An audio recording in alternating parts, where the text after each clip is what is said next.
السلام علیکم ورحمۃ اللہ وبرکاتہ۔ ان الحمد للہ نحمده ونستعینه ونستغفره ونعوذ باللہ من شرور انفسنا ومن سیئات اعمالنا من يهده الله فلا مضل له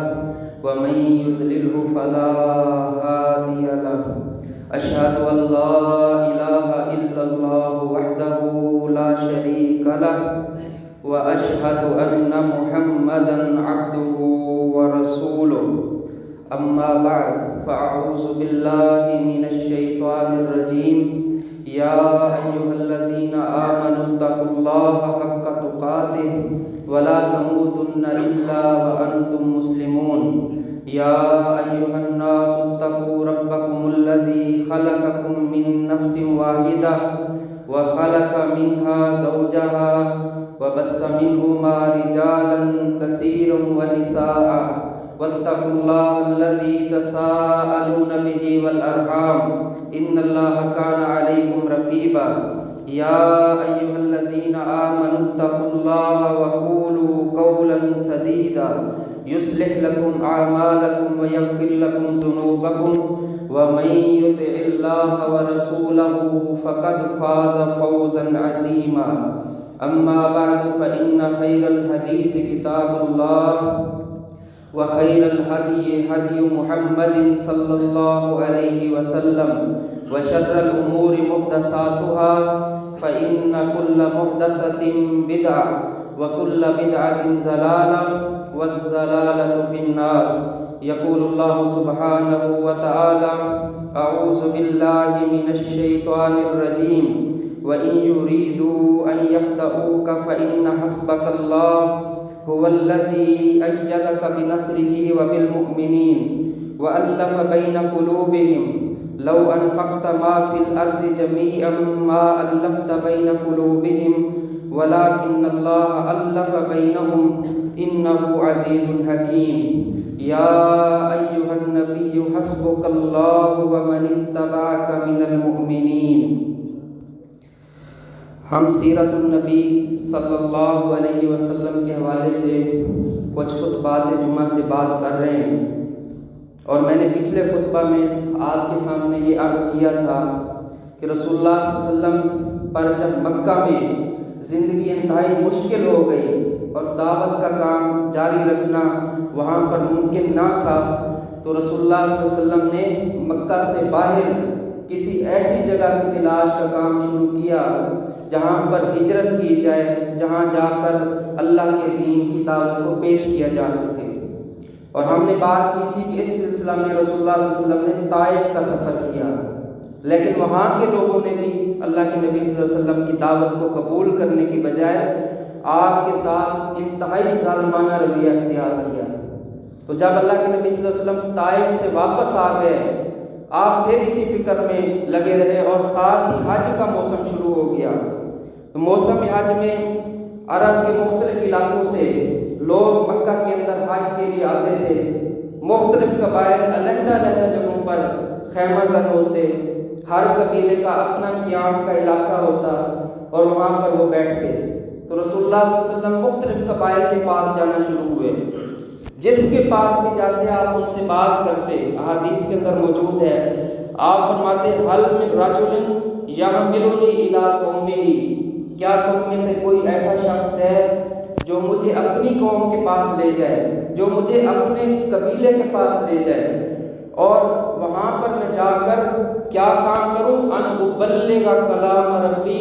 میں اللہ کے کلام کو، اللہ کے پیغام کو وہاں بیٹھ کر اطمینان کے ساتھ، امن کے ساتھ پیش کر سکوں۔ اس سے ایک بات تو یہ سمجھ آتی ہے کہ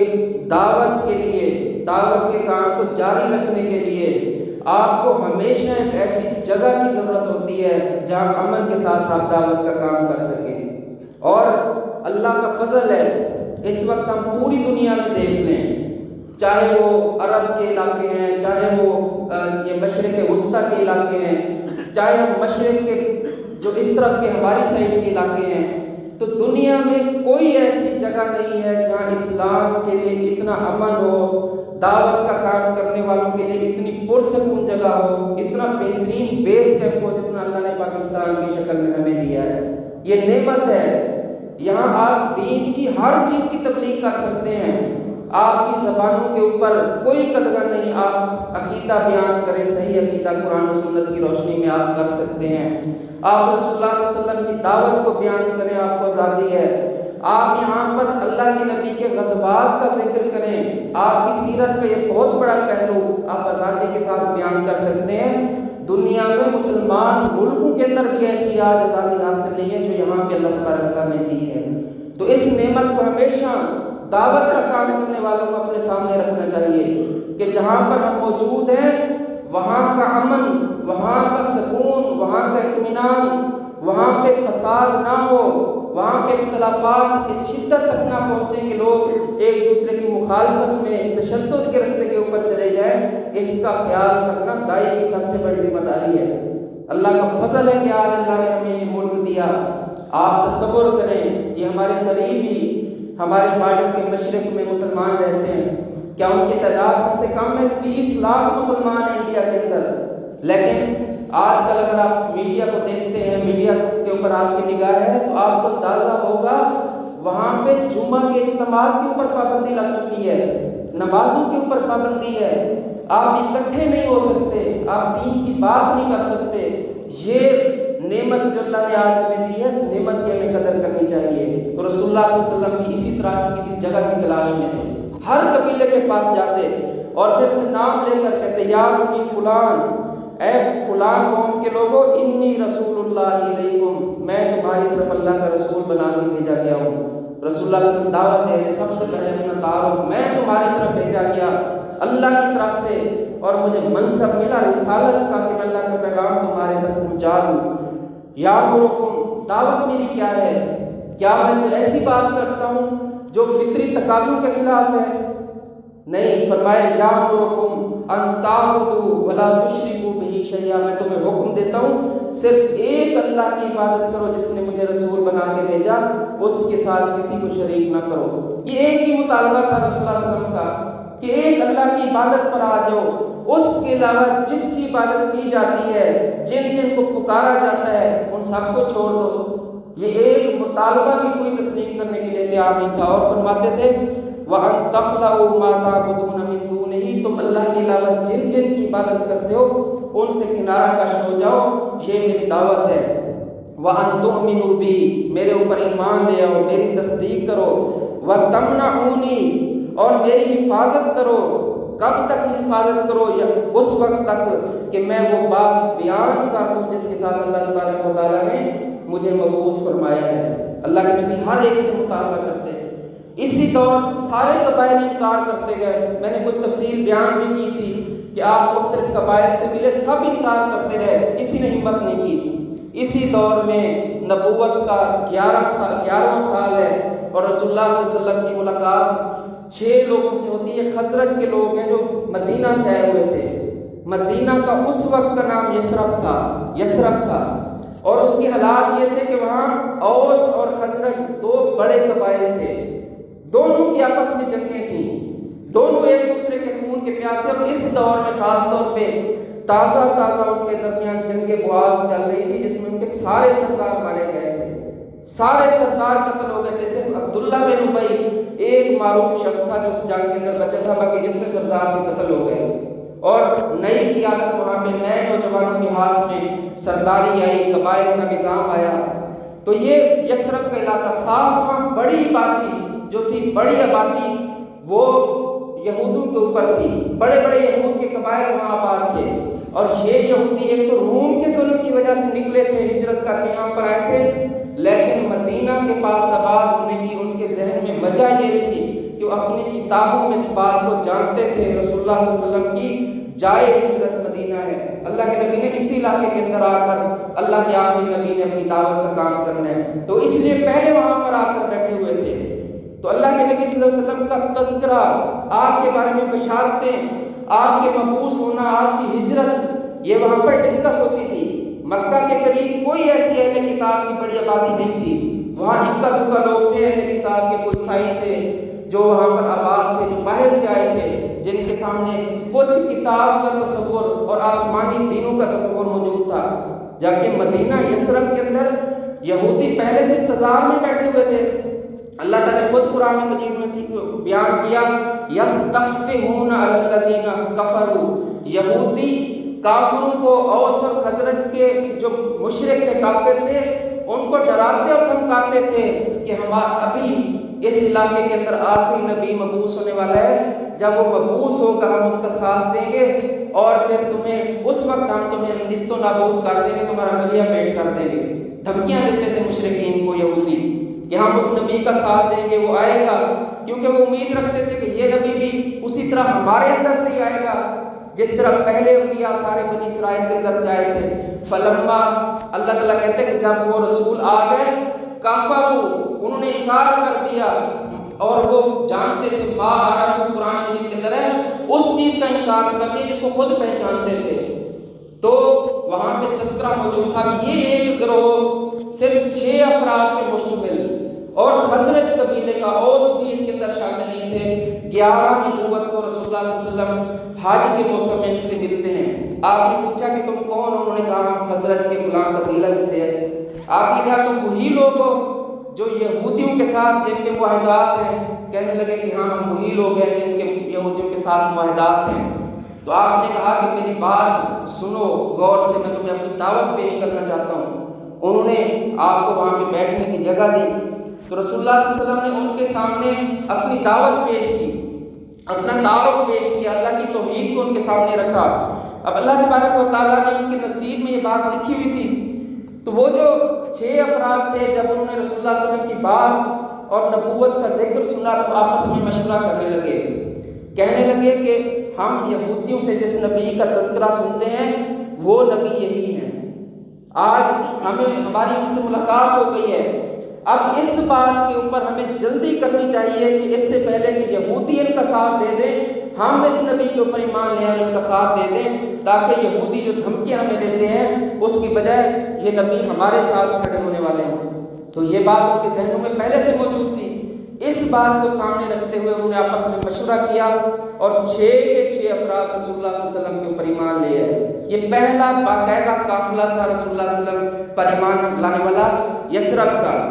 تو اللہ کے نبی صلی اللہ علیہ وسلم سے کہنے لگے کہ اللہ کے نبی ابھی ہم واپس جائیں گے، ہم آپ کے ساتھ کوئی معاہدہ نہیں کر سکتے، کیونکہ آپ تو سب سے یہی چاہ رہے تھے کہ مجھے اپنے علاقے کے اندر لے کر جاؤ، میری قوت بنو، میرے ساتھ تعاون کرو تاکہ یہ دعوت کا کام چلتا رہے۔ تو کہنے لگے کہ ہم ابھی کسی معاہدے کی پوزیشن میں نہیں ہیں، ہمارے پیچھے ایک بہت بڑی جماعت ہے افراد کی، بڑے قبائل ہیں، ہم جا کر ان سے بات کریں گے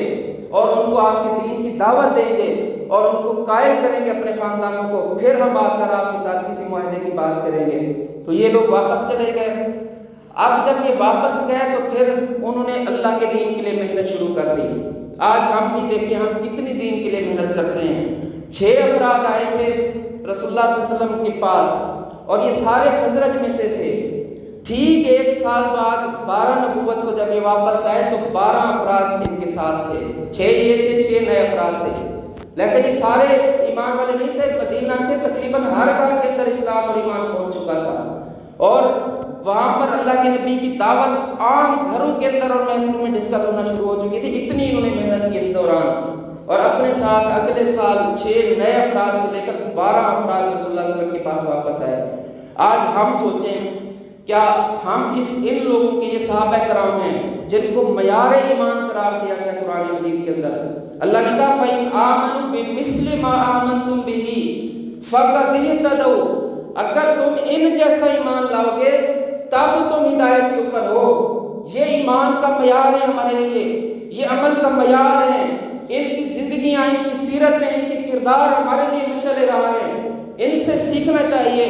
یہ وہ لوگ ہیں جو جا کر اپنے خاندانوں میں دعوت کا کام کر رہے تھے۔ آج جب اسلام ہمارے گھروں میں کمزور ہو رہا ہے، اسلام کی دعوت ہمارے معاشروں میں کمزور ہو رہی ہے، اور مختلف رسومات، مختلف بدعتیں، مختلف کلچر کی، تہذیب کی خرابیاں عمل کے اعتبار سے کمزوریاں ہمارے اپنے گھروں تک آ گئی ہیں، تو محترم بھائیوں ہمارا دعوت کے اندر کیا کردار ہے؟ یہ لوگ 12 نبوت کے اندر دوبارہ جب حج کے موسم میں آتے ہیں تو 12 لوگوں کا قافلہ ہوتا ہے، رسول اللہ صلی اللہ علیہ وسلم کے ساتھ ملاقات کرتے ہیں، اللہ کے نبی صلی اللہ علیہ وسلم کے پاس ملاقات جب کی تو اب انہوں نے رسول اللہ صلی اللہ علیہ وسلم کے ہاتھ پر بیعت کی ہے۔ یہ جو 12 لوگ آئے تھے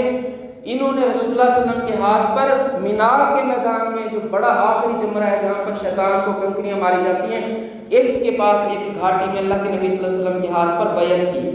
اور اس بیعت کا حال خود وہ بیان کرتے ہیں۔ عبادہ بن صامت رضی اللہ عنہ صحابی رسول ہے، کہتے ہیں میں بھی اس کے اندر شامل تھا، اور اس میں جو رسول اللہ صلی اللہ علیہ وسلم کے ساتھ ہماری بات طے ہوئی وہ ساری بنیادی طور پر ابھی بھی دعوتی تھی، اس کے اندر ابھی بھی اسلام کی بنیادی چیزوں کے اوپر ہی رسول اللہ صلی اللہ علیہ وسلم کی بیعت کی ان لوگوں نے۔ وہ کیا تھی؟ کہتے ہیں اللہ کے نبی صلی اللہ علیہ وسلم نے ہم سے اس بات پر بیعت لی جب جو بات اللہ کے نبی صلی اللہ علیہ وسلم بیعت میں عورتوں کے سامنے رکھتے تھے، قرآن مجید کے اندر موجود ہے، اے نبی جب مومن عورتیں آپ کے پاس آئیں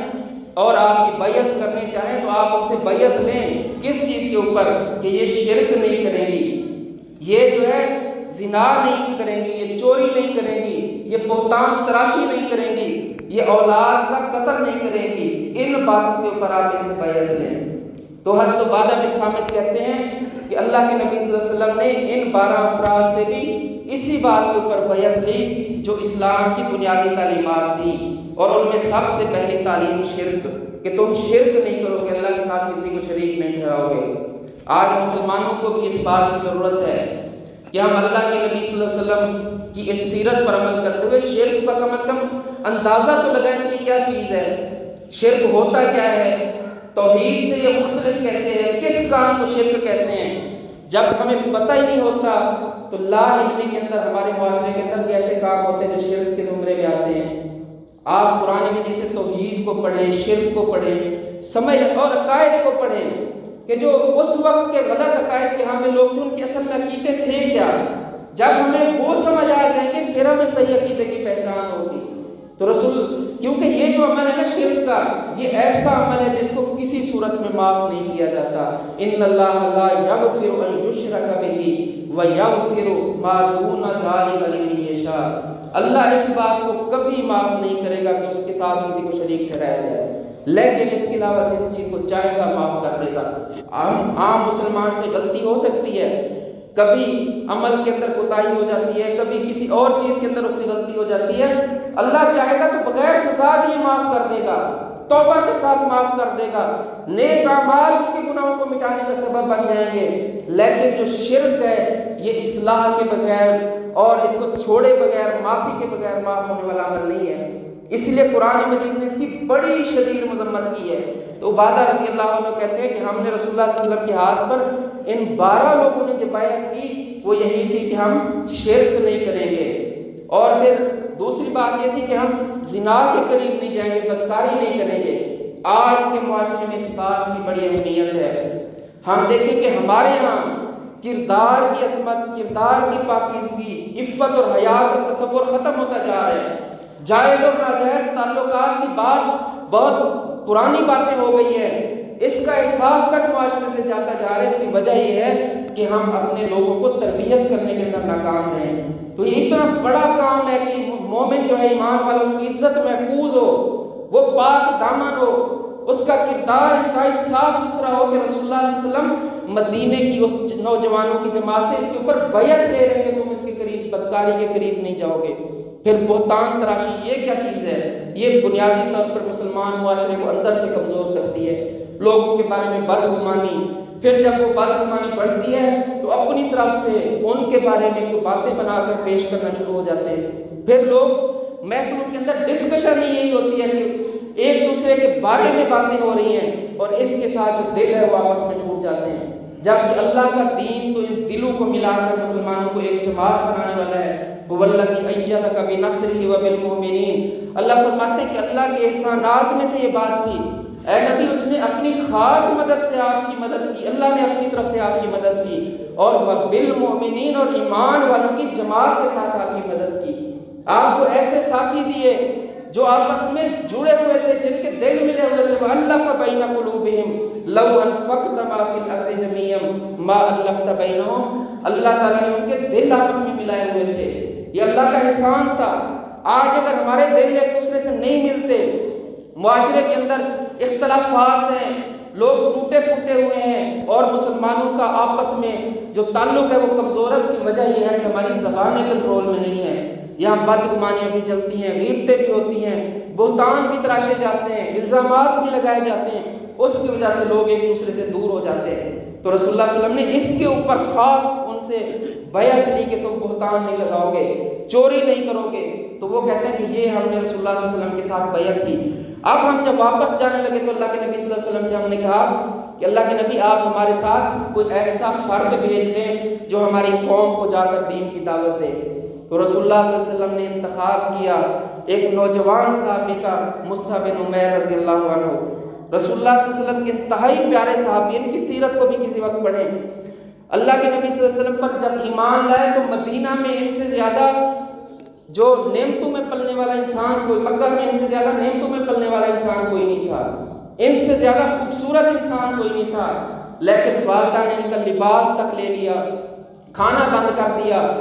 اور ان کو قید کے اندر، مشکلات کے اندر ڈال دیا، لیکن ایمان انہوں نے نہیں چھوڑا رسول اللہ صلی اللہ علیہ وسلم کے اوپر۔ پھر پہلی ہجرت حبشہ جب ہوئی، اس کے اندر ہجرت کر کے گئے، پھر واپس آئے تو اللہ کے نبی صلی اللہ علیہ وسلم نے ان کو منتخب کیا کہ آپ مدینہ کے اندر چلے جائیں دائی بن کر۔ اب یہ دعوت کا کام کرنے کے لیے، مدینہ میں ماحول سازگار کرنے کے لیے رسول اللہ صلی اللہ علیہ وسلم کی طرف سے وہاں روانہ ہو گئے اس قافلے کے ساتھ۔ اب یہ دیکھیں کہ یہ 12 ہجری ہے، 12 نبوی ہے، نبوت کا 12واں سال ہے ہجرت سے پہلے، اور اگلے سال جب یہ واپس آئے تو رسول اللہ صلی اللہ علیہ وسلم کے پاس 75 لوگوں کا قافلہ لے کر آئے۔ ایک سال کے اندر پورے مدینہ کا منظر انہوں نے بدل دیا اپنی دعوت اور کردار کے ساتھ۔ ایسے کردار اور ایسے دائی چاہیے آج امت کو، جو مسلمانوں کے لیے جہاں بھی کام کرنے جائیں ان کا کردار ہی لوگوں کے لیے دعوت ہو، ان کو دیکھ کر لوگ اسلام کی طرف آ جائیں۔ پورے کے پورے قبیلے ان کی دعوت کے اوپر مسلمان ہو گئے۔ بڑے بڑے واقعات ہیں، قبیلہ اوس میں سے ایک شاخ تھی بنو عبد الاشہل، اس کے 2 سردار تھے، اسید بن حذیر اور سعد بن معاذ رضی اللہ عنہ، 2 سردار تھے۔ یہ مصعب بن عمیر رضی اللہ عنہ بالکل پہلے قافلے میں 6 افراد میں سے ایک ساتھی کے ساتھ، اسد بن زرارہ کے ساتھ بنو عبد الاشہل کے گھروں کے اندر دعوت دے رہے ہیں، اور ان کے کنویں کے اوپر کھڑے ہوئے ہیں۔ کنواں اس وقت مرکز تھا، ایک کمیونٹی سینٹر تھا، لوگ وہاں پر آتے تھے، اجتماعی پانی کا معاملہ ہوتا تھا، ہر کوئی وہیں سے اپنی ضرورت کا پانی لیتا تھا۔ تو یہ وہاں پر کھڑے ہوئے لوگوں کو دعوت دے رہے ہیں۔ اب سعد رضی اللہ عنہ دیکھتے ہیں کہ یہ دونوں وہاں کھڑے نوجوانوں کو دعوت دے رہے ہیں، اور لوگ دھڑا دھڑ ان کی بات سن رہے ہیں، اسلام کی طرف راغب ہو رہے ہیں۔ تو وہ ابھی مسلمان نہیں تھے، وہ اپنے ساتھی دوسرے سردار سے کہنے لگے کہ اسید رضی اللہ عنہ سے آپ جائیں، یہ جو کہ اسد بن زرارہ میری خالہ کا بیٹا ہے، میں اس کے ساتھ سختی نہیں کر سکتا، آپ جا کر ان دونوں کو سمجھائیں کہ یہ ہماری قوم کے بے وقوف لوگوں کو یہ اپنا نیا مذہب پیش کرنا چھوڑ دیں، اور ہمارے محلے کے اندر کنویں کے اوپر کھڑے ہو کے لوگوں کو خراب نہ کریں۔ تو اسید رضی اللہ عنہ کے پاس آتے ہیں۔ اب وہ دیکھ رہے ہیں کہ یہ سردار ہماری طرف آ رہے ہیں، نیزہ ہاتھ میں لیا ہوا ہے، اور بڑے غصے کے ساتھ آ رہے ہیں کہ آج ان کو یہاں سے میں اپنے محلے سے بھگا دوں گا، انہوں نے نیا دین یہاں پہ پھیلانا شروع کر دیا ہے۔ تو وہ جو حضرت اسد بن زرارہ تھے وہ کہنے لگے مصعب بن عمیر رضی اللہ عنہ سے کہ یہ نوجوان جو آپ کی طرف آ رہے ہیں یہ اپنی قوم کا سردار ہے، اگر یہ ہماری دعوت سے متاثر ہو گیا تو آپ سمجھیں کہ بہت بڑی کامیابی اللہ تعالیٰ نے ہمیں دے دی۔ وہ آ گئے، کھڑے کھڑی بات کرنے لگے کہ تم یہاں پہ آتے ہو ہماری اجازت کے بغیر، ہماری مرضی کے خلاف، یہاں ہمارے کنویں کے اوپر ہماری قوم کے نوجوانوں کو گمراہ کر رہے ہو، تو تمہاری خیر اس میں یہاں سے چلے جاؤ۔ مصعب بن عمیر رضی اللہ عنہ کہتے ہیں کہ اگر آپ آرام سے بیٹھ جائیں، میری بات سن لیں، اگر بات آپ کو پسند آ جائے، دعوت کا انداز اور اسلوب دیکھیں تو آپ قبول کر لیں، اگر ہماری دعوت آپ کو پسند نہیں آئے گی ہم یہاں سے چلے جائیں گے، جو آپ چاہتے ہیں ہم وہ کر دیں گے۔ انہوں نے کہا یار تمہاری بات تو بالکل ٹھیک ہے۔ تو انہوں نے اپنا نیزہ زمین میں گاڑا اور ان کے پاس بیٹھ گئے۔ اب انہوں نے دعوت اسلام پیش کی، اللہ کا قرآن سنایا، اسلام کی بنیادی تعلیمات پیش کی، رسول اللہ صلی اللہ علیہ وسلم کی جو بھی تعلیمات ان کے پاس تھی ان کے سامنے رکھنا شروع کی، تو وہ جو صحابی تھے، وہ سردار تھے، وہ اس سے متاثر ہو کر کہتے ہیں کہ آپ مجھے بتائیں آپ کے دین میں داخل ہونے کا کیا طریقہ ہے؟ انہوں نے کہا طریقہ یہ ہے کہ آپ یہ پانی موجود ہے، غسل کریں، پاک کپڑے پہنیں، 2 رکعت نماز ادا کریں، اور ہم آپ کو کلمہ پڑھائیں گے، آپ کو دین کے اندر داخل کر دیں گے۔ تو انہوں نے کہا ٹھیک ہے، وہ مسلمان ہو گئے اسید رضی اللہ عنہ۔ ساتھ کہنے لگے کہ میں اب تمہارے پاس ایک ایسے شخص کو بھیجوں گا، اگر وہ مسلمان ہو گیا پورا قبیلہ بنو عبد الاشہل جو ہے یہ آج کے آج ہی مسلمان ہو جائے گا، اگر تم اسے سمجھانے میں کامیاب ہو گئے تو اوس کا بہت بڑا حصہ آج مسلمان ہو جائے گا۔ تو کہتے ہیں کہ وہ چلے گئے واپس۔ اس نے پوچھا سعد رضی اللہ عنہ نے کہ تم کیا کر کے آئے، میں نے تمہیں کام سے بھیجا تھا۔ سعد کہنے لگے کہ تمہاری شکل، انداز، اطوار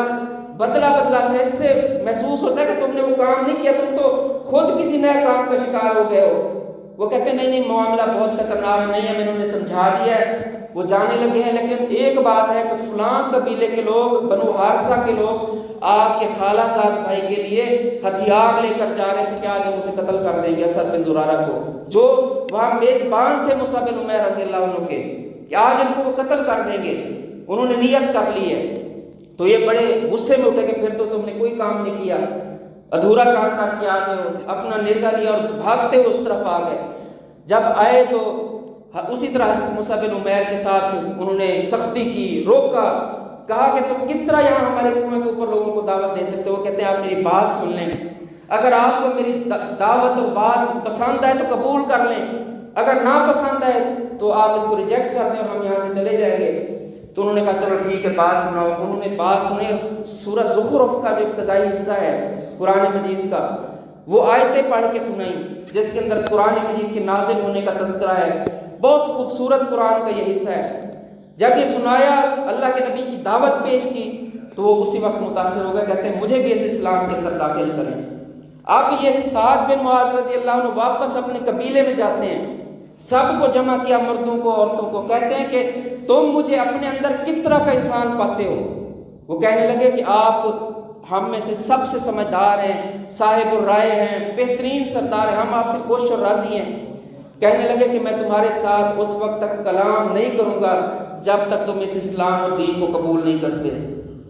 اور آپ تصور کریں، سوائے ایک شخص کے کو چھوڑ کر پورے کا پورا قبیلہ اسی دن اسلام کے اندر داخل ہو گیا۔ یہ رسول اللہ صلی اللہ علیہ وسلم کے داعی تھے، یہ ان کا کردار تھا۔ اس طرح کا ماحول عمر بن جموح ہیں،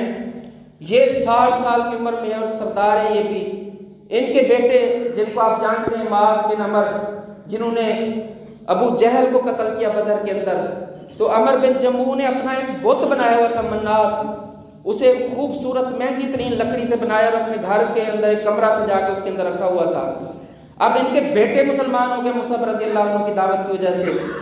اور ان کی بیوی بھی اسلام قبول انہوں نے کر لیا۔ تو یہ جو عمر ہیں یہ منع کرتے تھے اپنی بیوی کو کہ ان بیٹوں کو مصعب رضی اللہ عنہ کے پاس نہ جانے دینا، کہیں یہ گمراہ نہ ہو جائے۔ تو اتنی دیر میں بیٹوں نے تدبیر کی، باپ کے سامنے ساری دعوت پیش کی، لیکن اس نے کہا کہ میں تمہاری بات نہیں مانتا۔ پھر انہوں نے ایک اور تدبیر کی، رات کے وقت اس کا بت اٹھایا جس کو پوجتا تھا، اٹھا کے ایک کنویں کے اندر ڈال دیا جس کے اندر ان کا قبیلہ گندگی ڈالتا تھا۔ یہ سیرت کے صحیح واقعات ہیں۔ تو صبح اٹھے، عادت کے مطابق بت کے سامنے پیش ہونا تھا، دعائیں کرنی تھی، وہاں گئے تو آگے ان کا خدا ہی نہیں ہے، پریشان ہو گئے، باہر ڈھونڈتے رہے، بالآخر ان کو وہ گندگی کے اندر سے مل گیا۔ بڑا آ کے غصہ کیا، کس نے میرے رب کے ساتھ یہ کر دیا؟ اگلے دن پھر اسی طرح ہوا، مسلسل کئی راتیں، آخر میں ان کا ایمان اس کے اوپر متزلزل ہونا شروع ہو گیا۔ تو آخر میں انہوں نے یہ کیا کہ تلوار اس کے گلے کے اندر ڈال دی اور اسے کہنے لگے کہ اگر تیرے اندر کوئی خیر ہے تو اپنی حفاظت خود کر لے، میں بار بار تیری حفاظت نہیں کر سکتا۔ ڈال کے رات کو سو گئے۔ تو بیٹوں نے اور معاذ بن جبل ان کے ساتھی تھے، صحابی مشہور، انہوں نے مل کے دوبارہ اٹھایا، اب ایک مردہ کتے کے ساتھ اسے باندھ دیا اور دوبارہ کنویں کے اندر پھینک دیا۔ تو صبح جا کر جب اس کو دیکھا تو ان کو یقین آ گیا کہ یہ جو اپنے آپ سے غلاظت ہی دور نہیں کر سکتا، تلوار اس کی گردن میں اپنی حفاظت ہی نہیں کر سکتا، یہ میرا معبود کیسے ہو سکتا ہے؟ تو اس بات سے وہ بھی مسلمان ہو گئے اور بعد میں بڑے کارنامے انہوں نے اسلام کے لیے سر انجام دیے۔ عہد کی کے مارکے کے اندر شہید بھی ہوئے، ایک ٹانگ کے ساتھ لنگڑے تھے، ایک ٹانگ ان کی کام کرتی تھی، رسول اللہ صلی اللہ علیہ وسلم نے فرمایا کہ لنگڑاتے ہوئے جنت کے اندر چلے گئے۔ تو بڑے بڑے وہاں واقعات ہوئے، یہاں تک کہ جب اگلے سال 13 نبوت میں دوبارہ حج کا موسم آیا، اس وقت جو ہے 75 لوگ اللہ کے نبی صلی اللہ علیہ وسلم کے پاس مدینہ سے آتے ہیں مکہ کے اندر، اور اس سے پہلے مصعب بن عمیر رضی اللہ عنہ خود تشریف لاتے ہیں، رسول اللہ صلی اللہ علیہ وسلم کو بتاتے ہیں کہ مدینہ کے حالات بدل چکے ہیں، آپ کے لیے اور آپ کے صحابہ کے لیے وہاں ایک ایسا مرکز تیار ہو چکا ہے جہاں آپ جا کر دعوت کا کام کر سکتے ہیں۔ تو رسول اللہ صلی اللہ علیہ وسلم وہ صحابی کہتے ہیں کہ کعب بن مالک رضی اللہ عنہ، ہم وہاں سے نکلے، ہمارے ساتھ 500 افراد کا قافلہ تھا، 75 ہم مسلمان تھے، باقی جو ہے وہ مشرکین ہمارے قبائل کے لوگ تھے، اوس اور خزرج کے۔ تو جب ہم آ رہے تھے راستے میں ہم مسلمان آپس میں باتیں کرتے تھے کہ کب تک ہم اللہ کے نبی کو مکہ میں اس طرح در بدر لوگوں کے سامنے پھرتے ہوئے دیکھیں گے، آپ کے اوپر تشدد ہوتا دیکھیں گے، اب وقت آ گیا کہ ہم رسول اللہ صلی اللہ علیہ وسلم کو اپنے ساتھ لے کر جائیں۔ تو یہ باتیں آپس میں کرتے ہوئے پہنچ گئے، جب مکہ کے اندر آئے تو انہوں نے اللہ کے نبی کو پیغام بھیجا کہ آپ ہمارے ساتھ ملاقات کریں۔ تو رسول اللہ صلی اللہ علیہ وسلم نے ایام تشریق کی درمیانی رات جو تھی 12 ذی الحجہ کی رات، اس رات طے کیا، عقبہ کے پاس گھاٹی کے اندر ان کے ساتھ ملاقات کا وقت طے ہوا۔ یہ سارے کہتے ہیں کہ ہم سو گئے اپنے 500 لوگوں کے ساتھ، جب تہائی رات گزر گئی تو ہم ایک ایک کھڑے ہوئے نکلتے تھے اور جہاں جگہ طے ہوئی تھی وہاں پہنچ جاتے تھے۔ تو وہاں اکٹھے ہو گئے، رسول اللہ صلی اللہ علیہ وسلم تشریف لائے، آپ کے ساتھ آپ کے چچا عباس بن عبد المطلب تھے، ابھی تک انہوں نے اسلام کا اظہار نہیں کیا تھا۔ تو بات شروع ہوئی، اللہ کے نبی صلی اللہ علیہ وسلم کے چچا نے ہم سے پہلے بات کی، کہنے لگے کہ یہاں پر رسول اللہ صلی اللہ علیہ وسلم محفوظ ہیں، ان کا قبیلہ ان کی پشت پہ کھڑا ہے، تم یہ خواہش رکھتے ہو کہ ان کو اپنے پاس لے کر جاؤ، اگر تم لوگوں کی تلواروں کا مقابلہ کر سکتے ہو اور ان کی حفاظت کا وعدہ کر سکتے ہو تو پھر ہم ان کو اجازت دیں گے کہ یہ آپ کے ساتھ جائیں، ورنہ ہم خود اپنے بھتیجے کی حفاظت کے لیے پورا قبیلہ ان کے ساتھ کھڑے ہیں۔ تو یہ بات ہوئی، اس کے اوپر انہوں نے کہا کہ ہم اللہ کے نبی صلی اللہ علیہ وسلم کو اس بات کے لیے ہم تیار ہیں،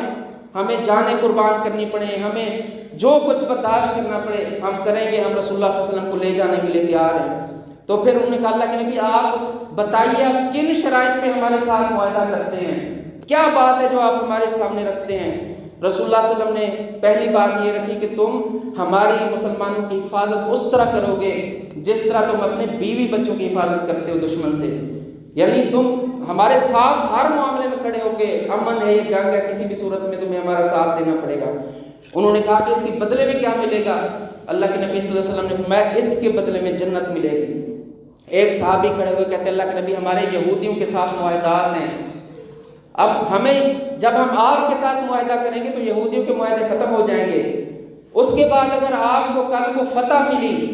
اور مکہ فتح ہو گیا آپ تو واپس آ جائیں گے، ہمارا پھر کیا بنے گا؟ ہم اپنے معاہدات بھی آپ کی وجہ سے ختم کر دیں، تعلقات ختم کر دیں۔ آپ نے فرمایا کہ اب میرا جینا اور مرنا سب کچھ تمہارے ساتھ ہوگا، جس کے ساتھ تم صلح رکھو گے اس کے ساتھ ہماری صلح ہوگی، جس کے ساتھ تم دشمنی رکھو گے اس کے ساتھ میری دشمنی ہوگی، اور میں آپ کے پاس ہی رہوں گا۔ تو اللہ کے نبی صلی اللہ علیہ وسلم یہ باتیں ان کے ساتھ کر رہے ہیں، پھر وہ تیار ہو گئے، کہتے ہیں کہ آپ ہم سے جو ہے بیعت لیں۔ اب وہ صحابی جو نوجوان تھے اور ابتدا سے پہلے قافلے سے آ رہے تھے، اسد رضی اللہ، اسد بن زرارہ رضی اللہ عنہ، وہ کھڑے ہوئے کہتے ہیں کہ تم بہت بڑی بات کے رسول اللہ صلی اللہ علیہ وسلم کے ساتھ معاہدہ کرنے جا رہے ہو، اس کی وجہ سے تمہیں سرخ اور سیاہ لوگوں سے جنگیں کرنی پڑیں گی، تمہارے سردار قتل کر دیے جائیں گے، تمہارے مال تلف ہو جائیں گے، یہ بہت بڑا معاہدہ ہے جو تم اللہ کے نبی کے ساتھ کرنے جا رہے ہو، اگر تم کل کو پریشان ہو کے پیچھے ہٹ گئے تو اس وقت اللہ کے عذاب سے نہیں بچ سکو گے، آج تمہارے پاس موقع ہے، اگر نہیں کرنا چاہتے تو ابھی پیچھے ہو جاؤ۔ سارے کہنے لگے نہیں ہم اللہ کے نبی صلی اللہ علیہ وسلم کے ساتھ بیعت کریں گے۔ تو یہ موقع تھا جس کے اوپر بیعت عقبہ ثانیہ، دوسری بیعت عقبہ ہوئی، جس کے اندر رسول اللہ صلی اللہ علیہ وسلم نے جو شرطیں طے کی تھی وہ بالکل پہلی سے مختلف تھی، پہلی اسلام پر بیعت تھی، دوسرا معاہدہ تھا ساتھ دینے کا۔ اس لیے اللہ کے نبی صلی اللہ علیہ وسلم نے جن چیزوں پہ بیعت کی، عبادہ بن صامت بھی سے بیان کرتے ہیں، جابر بن عبداللہ بھی بیان کرتے ہیں، اس میں چیزیں یہ شامل تھی، بایعنا رسول اللہ صلی اللہ علیہ وسلم علی السمع والطاعہ، ہم نے اللہ کے نبی کی بیعت کی سمع اور اطاعت پر کہ ہم آپ کی ہر بات کو سنیں گے، ہر بات کو تسلیم کریں گے۔ اور آگے فرمایا کہ چاہے ہماری مرضی کے مطابق ہو چاہے ہماری مرضی کے خلاف ہو، ہر صورت میں رسول اللہ صلی اللہ علیہ وسلم کی بات کو سنیں گے اور اطاعت کریں گے۔ اور پھر فرمایا کہ چاہے ہمارے اوپر دوسرے کو ترجیح دے دے کسی معاملے میں اللہ کے نبی، ہمیں واضح طور پر نظر آ رہا ہو کہ اس معاملے میں ہمارے اوپر لوگوں کو ترجیح دی جا رہی ہے، ہم پھر بھی رسول اللہ صلی اللہ علیہ وسلم کی بات سنیں گے اور اطاعت کریں گے۔ اللہ کے نبی صلی اللہ علیہ وسلم نے یہاں معاہدہ ان کے ساتھ کیا اور پھر اس بات پر بیعت لی کہ ہم اللہ کے نبی صلی اللہ علیہ وسلم کی ہر اس خطرے سے حفاظت کریں گے جس طرح ہم اور اس طرح حفاظت کریں گے جس طرح ہم اپنی بیوی بچوں اور اموال کی حفاظت کرتے ہیں۔ یہ وہ بیعت عقبہ ہے ثانیہ، جس کے بعد ماحول بنا اور پھر رسول اللہ صلی اللہ علیہ وسلم یہ صحابہ واپس چلے گئے۔ بیعت ابھی ختم نہیں ہوئی تھی، یہاں پر بھی شیطان جو تھا اسے بڑی پریشانی ہوئی تھی، یہ تو اب محفوظ علاقے کے اندر چلے جائیں گے اور وہاں اسلام کی قوت کھڑی ہو جائے گی۔ تو شیطان کو بالکل آخری وقت میں پتہ چلا، تو حدیثوں کے اندر موجود ہے کہ اس نے قریش کو جا کے بتانے کی بجائے اسی جگہ ایک اونچی جگہ پہ کھڑے ہو کے آواز نکال دی کہ یہاں پہ جو رسول اللہ صلی اللہ علیہ وسلم ہیں اور ان کے ساتھی ہیں تمہارے خلاف لڑنے کی بیعتیں کر رہے ہیں، معاہدے ہو رہے ہیں یہاں پر تمہارے خلاف۔ تو یہ آواز پورے مکہ میں سنی گئی اور جو قریش تھے وہ بھاگتے ہوئے آئے، لیکن اتنی دیر میں معاملہ ختم ہو گیا تھا۔ تو ایک صحابی یہی عباس رضی اللہ عنہ جو آئے تھے وہاں سے، عباس بن عبادہ، کہنے لگے اللہ کے نبی اگر آپ اجازت دیں تو ہم صبح مینا کے میدان میں اپنی تلواریں لے کر سب لوگوں کو کے خلاف اعلان جہاد کر دیں اور ان کو قتل کر دیں۔ اللہ کے نبی صلی اللہ علیہ وسلم میں نہیں، ابھی اللہ تعالیٰ نے مجھے اس کا حکم نہیں دیا جہاد کا حکم، کیونکہ ہجرت کے بعد رسول اللہ صلی اللہ علیہ وسلم کے اوپر نازل ہوا تھا۔ تو آپ نے کہا کہ میں اس کی اجازت نہیں دیتا کیونکہ اللہ نے ابھی اس کا حکم مجھے نہیں دیا۔ تو یہ واپس چلے گئے۔ اب قریش کو خبر تو مل گئی تھی، وہ آئے، انہوں نے اس پورے قافلے کو جگایا اور پوچھنے لگے کہ اس طرح تم نے معاہدہ کیا ہے ان کے ساتھ، مسلمانوں کے ساتھ؟ تو وہ کہتے ہیں ہمیں تو پتہ ہی نہیں ہے، مشرکین جو تھے وہ تو واقعی سوئے ہوئے تھے، ان کو پتہ نہیں تھا۔ 500 افراد میں سے صرف 75 افراد تھے جن کو پتہ تھا اس بات کا، جو مسلمان تھے ان کے اندر۔ تو سارے مسلمانوں نے طے کیا کہ ہم نہیں بولیں گے، اور مشرکین جو تھے وہ قسمیں کھاتے رہ گئے، ایسی تو کوئی بات ہی نہیں ہے۔ تو اس طرح اس کا جو ہے وہ پردہ رہا اور یہ لوگ واپس چلے گئے۔ یہ 13 ہجری کا واقعہ ہے۔ اس کے بعد پھر جو قریش تھے ان کو اندازہ ہو گیا کہ مسلمان جو ہے اب باہر جانا چاہ رہے ہیں اور ان کو ایک قوت مل گئی، قبائل بڑے بڑے ان کے ساتھ کھڑے ہو گئے۔ تو اب جو ہے یہ جب وہاں چلے جائیں گے تو پھر ان کے ساتھ ہماری جنگیں اور ہمارا جو خون بہنا یہ کام شروع ہو جائے گا۔ تو انہوں نے پھر مسلمانوں پہ انتہا کر دی ظلم کی۔ ان حالات میں رسول اللہ صلی اللہ علیہ وسلم نے صحابہ کو اجازت دی کہ وہ ہجرت کا کام شروع کریں۔ سب سے پہلے صحابہ نے ہجرت کی اور آخر میں صرف 3 افراد مکہ کے اندر معروف رہ گئے تھے رسول اللہ صلی اللہ علیہ وسلم، کیونکہ آپ کو بھی اجازت نہیں ملی تھی اللہ کی طرف سے ہجرت کی۔ ابو بکر رضی اللہ عنہ ان کو خود اللہ کے نبی نے روکا تھا کہ آپ نے نہیں جانا، میں بتاؤں گا شاید مجھے اللہ تعالیٰ ہجرت کی اجازت دے تو ہم اکٹھے اس سفر کو کریں گے۔ اور حضرت علی رضی اللہ عنہ کو بھی خود اللہ کے نبی نے روکا تھا کہ جب میں ہجرت کر جاؤں گا تو اس کے بعد میرے لوگوں سے جو معاملات ہیں، امانتیں ہیں، لین دین ہے، اس کی ذمہ داری ان کو دے کر گئے تھے۔ تو ان حالات میں پھر صحابہ کرام، عمر رضی اللہ عنہ، بڑے بڑے صحابہ ہجرت کر جاتے ہیں۔ پھر یہ یہاں تک نہیں کہ ظلم تھا، جب ہجرت شروع کی یہ بھی ان کو برداشت نہیں ہوئی، اب انہوں نے ہر طرح سے ان کو روکنے کی کوشش کی۔ ام سلمہ کہتی ہیں، امہات المومنین ہیں، اس وقت یہ ایک اور اس کے نکاح کے اندر تھی فرد کے، کہتی ہے کہ جب میں، میرا خاوند اور بیٹا ہجرت کرنے لگے تو قریش آئے، انہوں نے اس کے جو میرے خاندان کے لوگ تھے انہوں نے آ کے ابو سلمہ سے کہا کہ تم تو در بدر کی ٹھوکریں کھاؤ، ہماری بیٹی کو کہاں لے کے جا رہے ہو، انہوں نے مجھے چھین لیا، کسے ہم نہیں جانے دیں گے۔ اب اس بات کو دیکھ کے ابو سلمہ کے خاندان کے لوگ آ گئے، انہوں نے کہا کہ اگر یہ نہیں جائے گی تو پھر ہم اپنا بیٹا بھی اس کے پاس نہیں رہنے دیں گے، میرا چھوٹا سا بچہ، اس کو وہ اپنی طرف کھینچیں، اس طرف کھینچیں، اس کا بازو ہی نکل گیا اس کھینچا تانی کے اندر، اور وہ بیٹے کو لے کر چلے گیا۔ بیٹا کہیں ہے، باپ جو ہے وہ مدینہ میں ہجرت کر کے پہنچ گیا ہے، اور ام سلمہ کہتی ہیں کہ میں پورا دن باہر ایک جگہ تھی وہاں جا کے روتی رہتی تھی۔ بڑا عرصہ گزرنے کے بعد میرے خاندان کے ایک شخص کو ترس آیا اور اس نے آ کر ان کو سمجھایا کہ اس کو اور بچے کو اکٹھا کر کے ان کے خاوند کی طرف بھیج دیا جائے، تو تب وہ مانے۔ عمر رضی اللہ عنہ بھی اسی طرح ہجرت کرتے ہیں۔ ان کے ساتھ جو 2 بڑے لوگ تھے ان کے دوست تھے، ایک کو تو ویسے ہی مشرکین نے ہجرت نہیں کرنی تھی، ہشام بن عاص کو، اور جو دوسرا تھا عیاش بن ولید، اسے ابو جہل جا کر قبا سے واپس لے کے آیا، اسے کہتا ہے کہ تمہاری والدہ نے قسم کھائی ہے جب تک تمہیں دیکھ نہیں لے گی اس وقت تک اپنا سر صاف نہیں کرے گی، چھاؤں میں نہیں بیٹھے گی، وہ تو مر جائے گی، تم چلو اور اپنی والدہ کو سمجھاؤ پھر واپس آ جانا۔ تو وہ والدہ کی محبت میں پریشان ہو کر واپس آنے لگے۔ عمر رضی اللہ عنہ کو سمجھاتے ہیں کہ اس کام کو نہ کرو، گرمی میں کون باہر دھوپ میں بیٹھ سکتا ہے، ایک دو دن بیٹھے گی خود بخود اندر چلی جائے گی، بال بھی صاف کر لے گی۔ وہ والدہ کی محبت میں واپس آئے، اور راستے میں ابو جہل نے اور اس کا جو کزن ساتھ کیا تھا، دونوں نے ان کو اپنی اونٹنی سے اتار کے باندھا اور باندھ کے گھسیٹتے ہوئے مکہ کے اندر واپس لے آئے۔ تو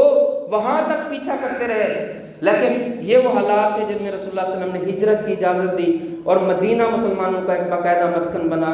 انشاءاللہ ہم اللہ کے نبی صلی اللہ علیہ وسلم کی ہجرت اور اس وقت جو مدینہ کے حالات تھے اس کے اوپر آنے والے خطبات کے اندر بات کریں گے۔ اللہ تبارک و تعالی ہمیں صحابہ کی طرح اسی طرح دین کے اوپر کاربند ہونے کی توفیق دے، دین کے لیے قربانیاں دینے کی توفیق دے، اور ہر طرح کی مشکلات کے اندر اللہ تبارک و تعالی ہمیں استقامت عطا کرے۔ اقول قولی ھذا استغفر اللہ۔